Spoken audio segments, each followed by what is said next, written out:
the room. Um, so, yeah, the challenge would be if he takes very long to come, do we run the video? So maybe what we can do, let's start with the video. I will do the promo for Governance Week, and hopefully by that time, he will join us. If not, I should be able to speak a bit more about Governance Week.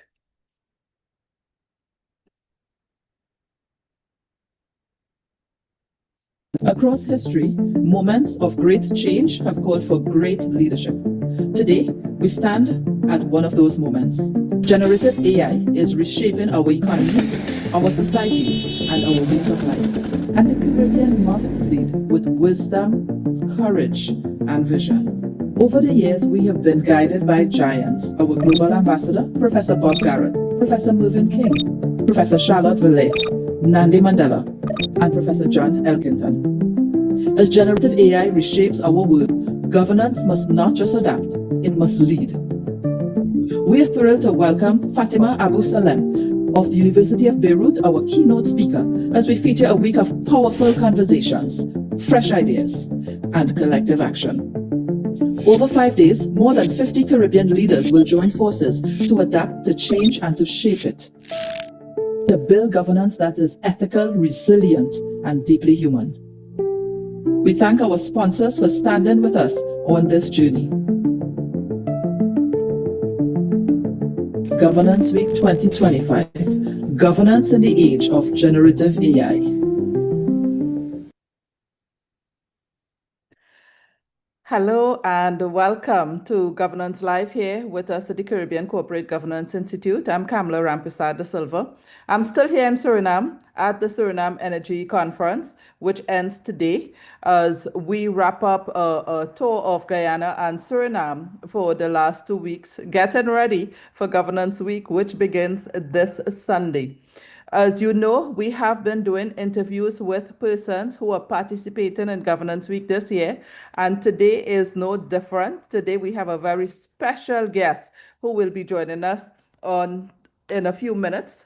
But before we introduce him, I'd like to do the usual thank you to our sponsors of Governance Week 2025. As you know, the theme, as shared in the video, is governance in the age of generative AI. These conversations are so important for us to gather perspective and help prepare how our organizations deal with the changes facing us today.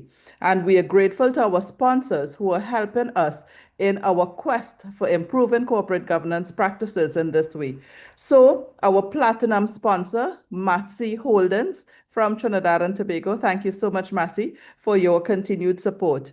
Our two silver sponsors, First Citizens Bank of Trinidad and Tobago, an original foundation sponsor for CCGI, and Trident Trust Limited from the British Virgin Islands, a silver sponsor for us for Governance Week this year. We have 6 bronze sponsors.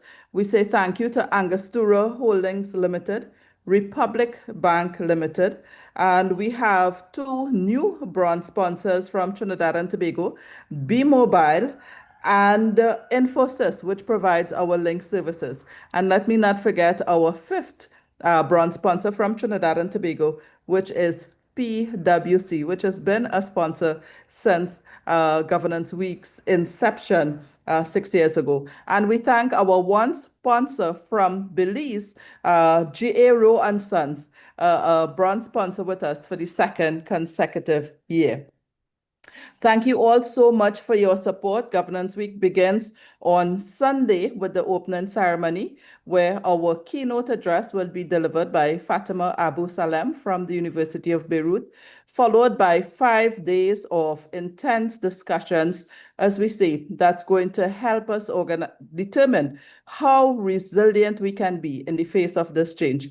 And in the face of artificial intelligence, how do we ensure that it's deeply human? And someone who has made tremendous contribution to us here at CCGI, but globally, as a corporate governance expert, someone who's been guiding boards for many years, our global ambassador, Professor Bob Garratt. Hi. Professor Garratt, welcome. Good morning. You're here now Hi. with us on Governance Life. Thanks. So it's awesome to have you. Many persons will know Professor Garratt as the author of The Fish Rots from the Head. He has since written Stop the Rot, and there's a third book that's hoping to be published this year, Professor Garratt. Yes, in October. I've got a new publisher now. Yeah. Okay, that's excellent because a lot of the thinking that Professor Garratt has shared continues to have tremendous value for us as we look at how do we improve our corporate governance practices.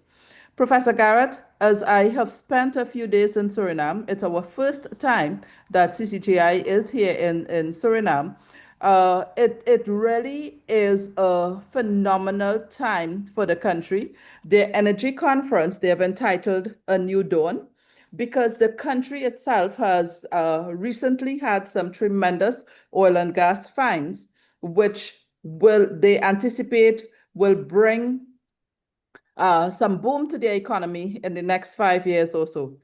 It's therefore an apt time for them to consider how exactly they're going to manage this and the impact it's going to have on their country. Yesterday, I had an interview with our chairman, Nigel Romano, and we discussed the whole idea of purpose and human behavior in how in the boardroom we can ensure that you focus on the things that gives you long-term sustainability. I know this has been one of the things you have been challenging for years. Yesterday we mentioned your concept of the learning board. So today I would like to ask you, as you reflect on many of the things that you have shared over the years, uh, what do you see as the key challenge facing our boards in order that they can become learning boards so they can grapple with the constant change that is unraveling around them? Okay. Do you want me to respond now? Yeah. Yeah. Okay. And welcome everybody. I mean, I've watched a couple of countries make terrible mistakes, particularly as new natural resources were developed, and um, especially I saw at the beginning of the oil and gas revolution in Angola, in Africa, the way that looked wonderful for the whole country. But sadly, within 2 or 3 years, you saw it was going horribly wrong. And a lot of people had suddenly become super rich and in many ways were taking over the government. And a lot of the people who were expecting some trickle down, at least from the wealth, were not getting it. And I'm afraid that's stayed that way ever since now. The history of every country is different. In Angola, the people I was asked to work with initially were the board of Sonangol, which was the new oil and gas company. Um, most of those, even months before that happened, had been still involved in the Civil War. And I'm afraid civil wars do immense damage to a country and to all the families in the country, one way or another. So I was first intrigued that they wanted to learn about boards.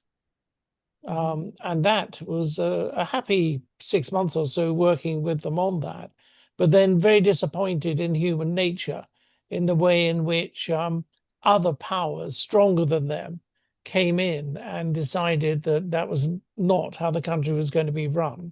So we have to be very aware in the circumstances that getting a board to fulfill its proper role, and I stress here that the board's role is not management, it's directing, which is quite different, and it's not supporting the shareholders, it's actually supporting the stakeholders, which is a different and wider base. And because most directors have no training whatsoever around the world, even in the supposed very sophisticated countries. Most people who become directors just have a job title. They may get some extra pay or whatever, but little else happens in their lives. They sit at board, they normally get very bored, and the power people decide what's going to happen anyway, and they just have to nod assent or leave the board because they're not doing their proper job. So what Kamla and CCGI is representing here is actually an alternate way of getting people, good people who have a notion of what a board does to properly direct its scarce resources and properly control its internal management, not manage, but supervise its management. Their work is absolutely crucial for the development of countries like Suriname, who have an option of not having had a civil war and not having had all sorts of other nasty things happening, of actually taking some wise moves to make sure that their next generation of directors are fully trained, understand their legal and ethical roles in running such corporations, which are going to become very powerful civil institutions. And in doing so, make sure not only that they give a healthy future for the company, but develop a healthy future for the country. Yes, and that exactly is what we would like to see happen for Suriname so that they can avoid many of the pitfalls we have seen Mm. in countries like Angola. So you have said, look at the legal duties as well as their ethical duties Yes, yes. in how they provide that oversight. Yeah. So you're quite right. From my short time here in Suriname, there does not appear, I don't know a lot about the country's history, but there does not appear to be a lot of friction among the Mm. various people. In fact, it's a beautiful Mm. melting pot of many, many ethnicities, and very warm and welcoming people.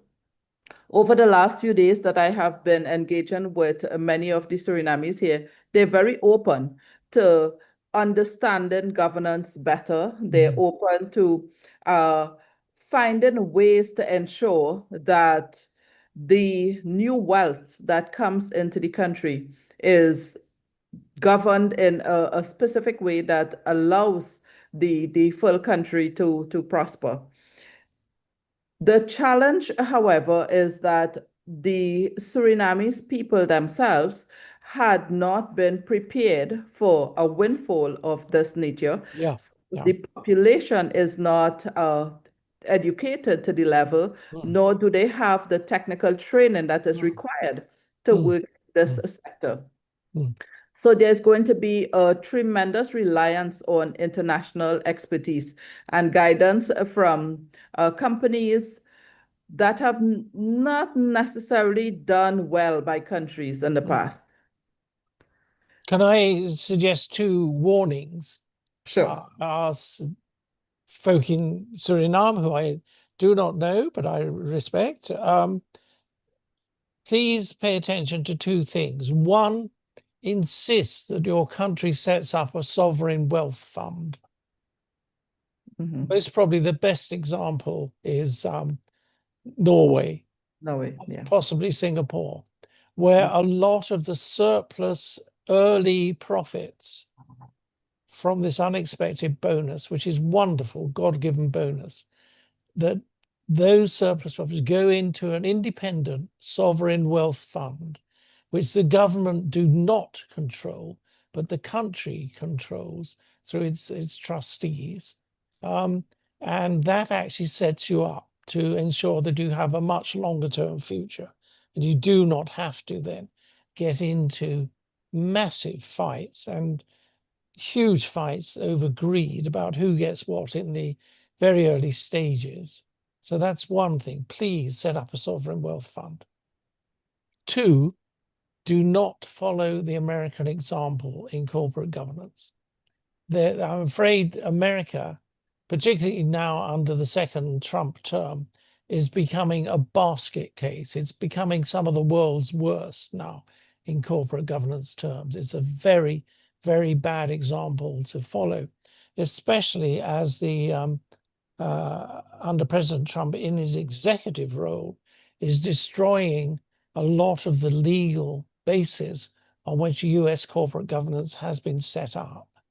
By which I mean, if you look at what's happened in the state of Delaware, which was the best example of effective corporate governance in the US, they're encouraging them to completely demolish most of the laws that affect corporate governance, and therefore corporations in that state, but as a model for what will happen in the country, in the federal setup. And you see that already is rolling over into Texas, for example, where there are now some very worrying examples. And I'm not sure they're all okay under federal law, but they're being rolled out anyway in that rather chaotic situation there is in the US at the moment. These are very alarming examples, and I would personally focus a lot more on the UK's Companies Act, which the Caribbean Corporate Governance Institute is following to a large extent, and frankly, to begin to develop some of your own. There is no single overwhelming piece of law for everybody in the world.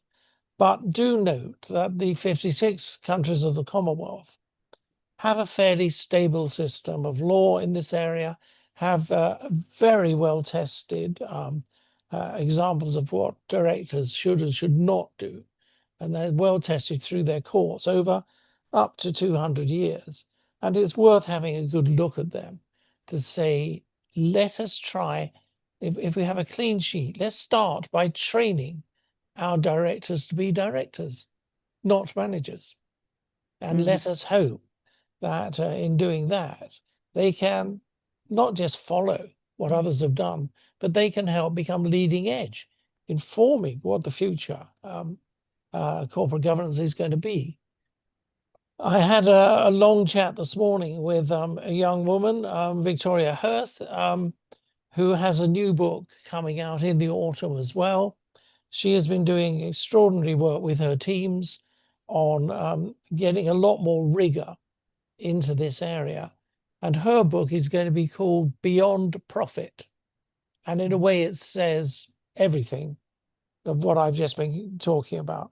It's saying directing is much, much more than trying just to make a profit.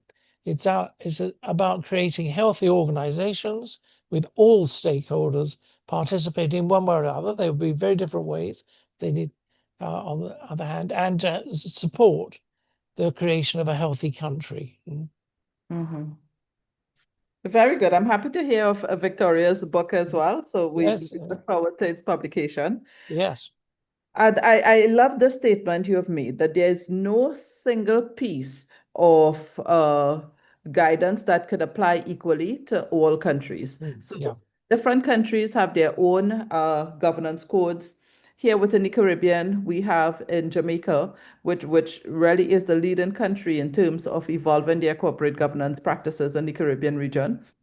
Trinidad has its corporate governance code. We recently signed an MOU with Guyana for revision and update with the Private Sector Commission for Corporate Governance Code for Guyana. And what is really interesting about Suriname for the development of a corporate governance code for them, because they were a Dutch colony, so there's a lot of the Dutch practice here. So for instance, we have two-tier boards. So it gives them a very great opportunity to review what happens, as you say, the mass of learnings we've had from the Commonwealth law, but also the Dutch system, and try to devise something that will be uniquely theirs. Yes. Well, it possibly gets better because, I'm still a professor extraordinaire at University of Stellenbosch in South Africa. South Africa is a strange mix of Romano Dutch law and British law. And what I would strongly suggest to colleagues in Suriname, that they also look at the way that the King Code in now in its fifth iteration in South Africa is developing, because some of that is a Romano-Dutch base. It could Okay. be very, very interesting. Yes, and the King Code, of course, is extremely influential around the world. Oh, hugely so. Yeah, Hugely. Yes, absolutely. After Adrian Campery, Mervyn King is, I was going to say King, but you know what I mean. Yeah. Mm, yes, mm, yes. Professor Mervyn King, who we had the honor of having as yeah, one of our opening yeah, keynote yeah, governance yeah, as yeah, well. yeah. So we have 10 more minutes to our governance Mhm. lifetime, Professor Garratt. So I think we have set a nice broad picture for governance in Suriname. You mentioned something earlier that is the most troublesome for all companies, and that is human nature. So Mhm. if we come now to advising the average businessman in Suriname, the investor in Suriname who is trying to think of ways in which they can start the system right. Mm. What would be the advice that you would give? Considering especially, the title of your book, The Fish Rots at the Head. So Mm. they have to be the ones to set the right tone and culture for how they do things in organizations. What would be your guidance to them as they stand at the threshold of this new dawn? Well, for existing directors, I would say the most difficult thing is to be humble and to acknowledge that we have had little training and we have done the best we can.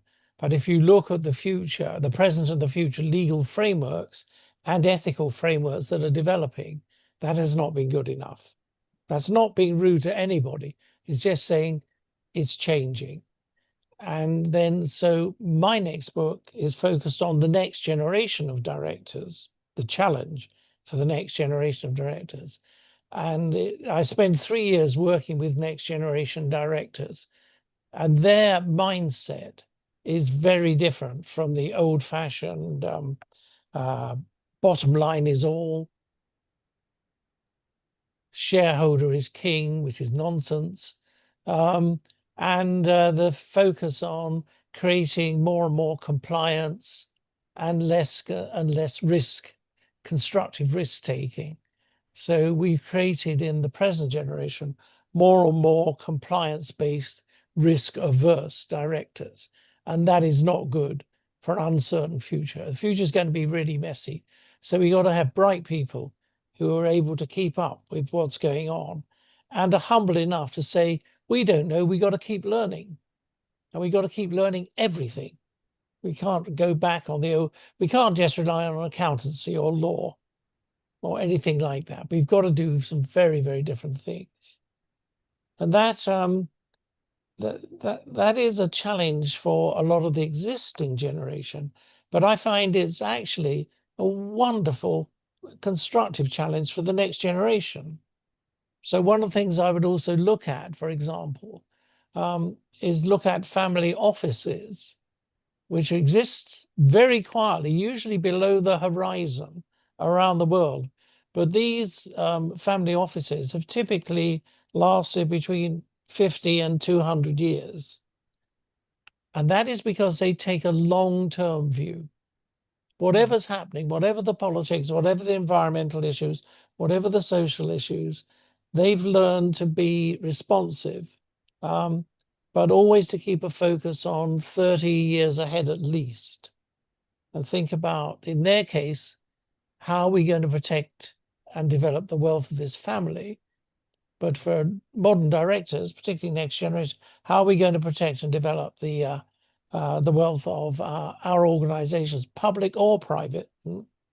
Um, and that is something that I think is now becoming the normal framework in which next generation directors are beginning to think. So I mentioned, for example, Victoria's book. That is based on 3 years now, 4 years now of work on the purpose of an organization. And I would strongly advise you at some point that you have her talking for Caribbean Corporate Governance Institute to really go through this new book, because it just gives an entirely different meaning to being a director.